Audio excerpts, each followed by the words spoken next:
and you're watching Daily Debrief brought to you by People's Dispatch. I'm Swastika, and today we'll talk about the latest meeting between Xi Jinping and Vladimir Putin, the troubles faced by Boris Johnson, and the election scenario in South Korea. Chinese President Xi Jinping and Russian President Vladimir Putin met in person for the first time in over 2 years on the sidelines of the Beijing Winter Olympics. At the beginning of the talks, they said the ties between the two countries were of far-reaching significance for both the countries and the world, and said their decision to deepen ties was unwavering, according to media reports. The meeting took place at a time when the Western powers have taken a very confrontational stand against Russia over Ukraine, while China has expressed strong support to it. My colleague Prashant spoke to NewsClick's Prabir Purkayastha about the meeting. But specifically focusing on this meeting, how do you see the joint statement that has come out, the kind of partnership that Russia and China are building, especially because they've taken great pains to emphasize that this is actually a very, very strong relationship and it will only grow stronger in the coming years? You know, this is a historic meeting in the sense that, if you remember, in 1973, this is when actually the China-Soviet split really became public. And that's the time that the United States was able to split China and the Soviet Union. And that relationship had soured over a period of years. It continued till about 2000 odd or so. And slowly it has started coming back. The Russian and the Chinese coming together, both because they face sanctions, they face war threats, and they are regarded by United States, and this is their military doctrine, as revisionist powers. Revisionist powers are those who challenge United States in any global theater, even if it is near their borders. So when you talk about the South China Sea, you talk about the dashed lines near the Chinese coast, that all of that is meant that we should be able to control the sea or the ocean on Chinese side. We should be able to control the land borders on the Russian side, that these theaters are also should be under US control. This is the US military doctrine. I am not saying something which is an assumption on my part. This is what they themselves are saying. So obviously, if you do that, and you have what Obama said, a pivot to Asia, you have the AUK-US, you have the Quad, of which India is also a part. All of that means that this you are thinking to militarily contain China. And you are also at the same time ratcheting up NATO's pressure on Russia. So if you confront both these countries militarily, economically, through sanctions, then of course you're driving them close. So this is not that the Russians and the Chinese have done a great diplomatic coup by coming together. This is what the Western powers, the NATO, and particularly the United States, has forced them to do. And they then see there is a huge synergy. They're coming together. China has economic strength, which is much beyond Russia. It's a much bigger economic power than Russia is. But Russia has still military power, which China does not have. And also now that Russia has huge resources of gas, could be facing sanctions in the West for the gas it supplies to Europe. It finds China a ready-made taker because China is a huge energy guzzler, as we know, and gas is going to be instrumental if they have to move away for coal, which has been a major energy source for China. So we also have, following the Xi Jinping and Vladimir Putin meeting and the joint communique about the close relations between them, this has been followed up with also a gas agreement, which increases their gas supplies from Russia by about 20-25%. So these are significant changes, because one of the things on sanctions would have been that we won't take your gas, which of course is going to be very hard for the West European countries and other European countries as well. But they thought it would impact Russia. Now, Russia is relatively a stable autarky in the sense that apart from gas, it is self-sufficient on almost all things. And it also is a huge foreign exchange reserve. So given that, the only thing that could have hurt it is that a sale of gas to Western Europe if that was stopped. Now that they have the ready-made taker of gas in China, it's really going to be Western Europe which is going to suffer. And it's not surprising, therefore, that France and Germany are finally breaking ranks with the United States, though it's still very low-key, that they think there should be peace and how should we achieve peace, and therefore the visits to see Putin in Moscow. So all of this, I think, is an indicator that there is a major failure of US foreign policy, that the belief that they are still the world's hegemon, which took a huge beating, both in Iraq and Syria, and now it has taken a beating in Afghanistan. I think to some extent, Biden was trying to tide that over with the Ukraine crisis and also talking about Taiwan. So I think these are the two ways he was trying to reassert the US leadership, particularly over his Western allies, and of course the Eastern allies, which is Japan, South Korea, and Australia, to some extent India, though India has broken ranks with the United States in the Security Council on Ukraine. So given all of that, I think this is a very, very significant relationship that is developing, and it has a strategic potential, which Brzezinski had seen long back, and so had Kissinger, and said, we should never get these two countries to come together. If they do, then they become really much more formidable. And therefore, we should always keep them apart. I think after 50 years of Kissinger-Nixon meeting with the Chinese leadership, I think we have now a reversal of that, and something which has come together not because of ideological reasons, which is what was the earlier Sino-Soviet relationship, but actually on narrower strategic and economic issues that confront both these countries and the kind of hostility they face from the United States and its allies. So I think it's a much more significant issue. Hopefully, this will make Europe rethink where their future lies. Does it lies across the Atlantic? That's what the NATO talks about. It's really about an Atlantic alliance, or it lies in Eurasia. If it lies in Eurasia, then of course they have to rethink their strategy vis-a-vis Russia and China. But if they don't, then they would be linking themselves to essentially to United States. United States can give them fuel, they can give them hydrocarbons, but at a much higher cost. That's the price they might have to pay for not looking at Eurasia, not looking at Europe, but looking at the Atlantic. So that's, I think, where the strategic game at the moment is. Our next story is from the United Kingdom, where Prime Minister Boris Johnson is facing crisis after crisis after the resignation of a few key top aides and dissent in his own party following comments he made about the leader of the opposition. This comes in the aftermath of a damaging report on parties held at his official residence, number 10 Downing Street. Now, Prashant is here with us in the studio. Prashant, now Boris Johnson is having a terrible week. What have been the key developments? Right. So, Swastika, as we know, what happened, first of all, there was a report that came out. First of all, there were media reports that came out which talked about various parties that had been held in violation, or what seemed like in violation of lockdown norms. Yeah. And there was a huge outrage because at that point of time, people were dying. People could not visit their loved ones. You're talking about 2020 here specifically, where there were very strong lockdown restrictions in place. People were really struggling. And at that point, it seemed like number 10 Downing Street, the staff there had actually held parties, brought alcohol, had a good time, violated all those norms about how people should have been gathering together, etc., etc.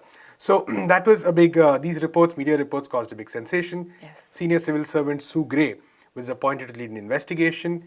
And her report brought out the fact that there were actually far more parties than thought of earlier. And many of these are also being parallelly investigated by Scotland Yard, that's police, to see if there are any violation of norms, so to speak. And so she didn't reveal a lot of details because of these ongoing investigations. Yeah. But she definitely said that, there were failures of leadership, for instance, at the top levels of the government, etc., etc. Harsh criticism of the Boris Johnson government. And in the aftermath, quite a few leaders, quite a few policy aides, including some responsible for these parties, were supposed to resign. They tried to sort of brand it as some kind of a revamp of the Prime Minister's office. But it was clearly, they were doing damage control, so to speak. And equally importantly, the fact that as these discussions have been going on, Boris Johnson also said in Parliament that, he was referring to the Labour leader, the opposition leader, Keir Starmer, who was the public prosecutor at when a pedophile named Jimmy Savile, a famous celebrity actually, was he was not prosecuted properly. So and this is an accusation which conspiracy circles and right-wing groups have often thrown at the Labour leader. And when the Prime Minister himself repeated it, caused a huge scandal. Many of his cabinet colleagues are unhappy about it. And so this is pretty much Boris Johnson is jumping from one crisis to another. A lot of media coverage around some of these issues. The real scandal lies in the fact that the economy is in a really bad shape. For instance, we've seen how over the past few months COVID-19 hit the country very badly. Latest trade union reports say that there's going to be a fall in real wages by around £50, a month throughout this year. We are going to there's a massive energy crisis that's going on in the country right now. Energy bills are likely to increase. Prices are generally rising across the sector. There's a huge amount of immiseration.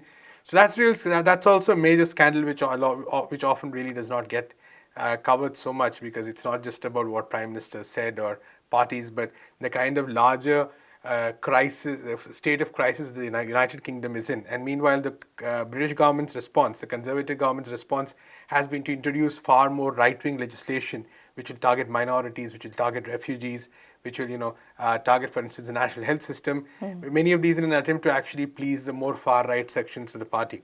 So generally, I think it's a party and a government in massive crisis. Unfortunately, the people bearing the burden are the common people of England.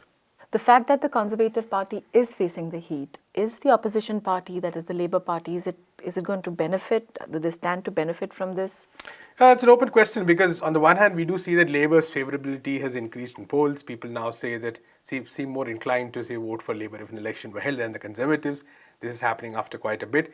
But nonetheless, we need to understand that this current Labour Party, as it is led by Starmer, does not provide any radical alternative solutions to the kind of crisis that is facing the United Kingdom. So, except for the kind of bump which an opposition party gets because the ruling Conservative Party is in a crisis of its own creation, it's not that Labour has many radical proposals which can actually solve many of these problems. So it's a big question as to whether Labour can actually bring itself back into a position of being ready to seize power, for instance, and actually solving the problems facing the United Kingdom. We saw that there's been over the past a long time, there's been a very concerted attempt to purge any kind of left-wing or radical influence in the Labour Party. We saw the campaign against Jeremy Corbyn, which has basically sidelined him. Many of his allies also have been sidelined. And you have very centrist, almost right-wing leadership that actually has control over much of the Labour Party and therefore much of its policies as well. So, and we do know that Labour's policies, the policies of this wing of the Labour Party, which is currently in control, is not really that different from that of the Conservative Party when it comes to, of course, they might not directly attack the NHS as the Conservatives do, or they may, for instance, not introduce some of the more drastically, extremely problematic bills which are right now being in consideration. But in terms of largely in terms of economic policy, in terms of many of the reforms that they might want to bring, they're not really that different from the Conservatives that way. And this has often led to a huge erosion of support for the Labour Party. So it's an open question, I think, and it's far more likely. Now, question really is whether Boris Johnson is going to be overthrown, whether there'll be enough. There'll be enough MPs who might call for a no confidence motion. There's 54 Conservative MPs in secret have to call for a no confidence motion before it actually comes into place. So all these are big questions, but I'm not really sure that Labour is properly placed to actually take up the challenge right now and actually benefit from it because of its own, say for lack of a better word, bankruptcy of policies. Well, we'll keep an eye on what's happening with Boris Johnson's government. Thank you for talking to us. Moving on to our last story, we finally go to South Korea, which is set to see vital presidential elections in a month. It's been a fairly lackluster campaigning season as both the leading candidates are not very well liked, and the election has been dubbed the unlikable election. The first presidential debate took place on Thursday. Now we have with us Anish to talk to us more on this. Thank you for joining us, Anish, on Daily Debrief. Could you tell us a little bit more about the candidates who are contesting elections and what they represent? Yeah, so there are two main candidates. One is Lee Jae-myung, who's representing the Democratic Party, the ruling Democratic Party, and second is Yoon Suk-yeol, who will be the candidate for People Power Party, which is the conservative, more right-wing counterpart of his. So in these two, the candidates so far have shown a very significant break from earlier candidates. While the conservatives definitely are pretty much the same, it's not that different from previous candidates and presidents that they have represented. But Lee Jae-myung is more on the lefter version of the left inflected version of the Democratic Party. He's talking about universal basic income. He's also talking about different kinds of programs that to alleviate the rising inequality, unemployment, and so on. So, in many ways, he was the more popular candidate within the Democratic Party, and so he won by winning like more than half the votes. In the case of Yoon Suk Yeol, you're looking at a candidate that is slightly different because, in the sense, he's more muted on several social issues because he started trying to get in a lot of more progressive looking youth, or more, if not more progressive, more forward looking youngsters into his campaign. And so but at the same time, it's pretty much the same thing when it comes to economic issues, when it comes to talking about, say, working hours. He is actually talking about giving more flexibility to corporates to extend working hours up until say 120 hours per week on peak seasons in the service sector. I mean, South Korea already has an issue of having the highest average working hours of any developed nation. So we are talking about somebody who's trying to push the neoliberal and neoconservative boundaries in many ways. And in the case of foreign policy, you're actually looking at the Democratic Party candidate being trying to at least continue the President Moon's legacy, which is to push for the peace process, to push for a lasting solution to the Korean conflict. On the other hand, Yoon Suk Yeol has actually pushed for a more aggressive kind of politics. And this is something that is representative of the conservative backlash that has happened against Moon Jae-in's presidency, where he has pushed for the peace process, where they have tried to actually exacerbate the problem, create a propaganda of fear mongering and propaganda against North Korea. At the same time, trying to criticize the government for not pushing a pro-US line. And this is something that Yoon Suk Yeol is trying to promise, which is to further push South Korea towards the United States pole of axis, against against Korean peace in many ways, to bring back military drills in South Korea, which was one of the reasons that peace processes have been stalled in the past. And so this is not something that the Democratic Party is trying to push for. In many ways, Lee is trying to continue the legacy that Moon Jae-in has brought up when it comes to the peace process. That is not something that the conservatives are really wanting to see. Okay. A key issue will always be that peace with North Korea. Now, where do the candidates stand on this? Yes, so in the case of North Korea, as I said before, the two candidates have very drastically different opinions. In the recent debate, and also in previous statements given by each of the candidate, we have seen that kind of position being stuck. In fact, it shows that sort of a break from, like, obviously it began with Moon Jae-in, who had promised peace with a peace process with North Korea before he was elected president in the last election. and Lee is definitely going to continue that. But he has actually criticized his opponent for pushing for strike first policy in the event of any kind of any kind of hostility between the two nations. And that is sort of the kind of provocative thing that North Korea has always complained about with previous conservative governments. That has always been the issues for further hostility between two governments, which actually was brought down in recent years. Obviously, we are seeing, the United States trying to stall the process as well. On the other hand, it is because you have to understand South Korea is one of the most important allies that the United States had in East Asia, and not just against North Korea, but also against China in many ways. And so if South Korea is taking a more neutral position when it comes to conflicts, a more pacifist position when it comes to its neighbor, which is pretty much, its other half of the country, this is something that actually puts US policy in East Asia at risk, especially its encirclement policy with China. We have to also consider this factor when we're looking at the geopolitics of things. Well, thank you for watching Daily Debrief. Do come back on Monday and do follow us on People's Dispatch.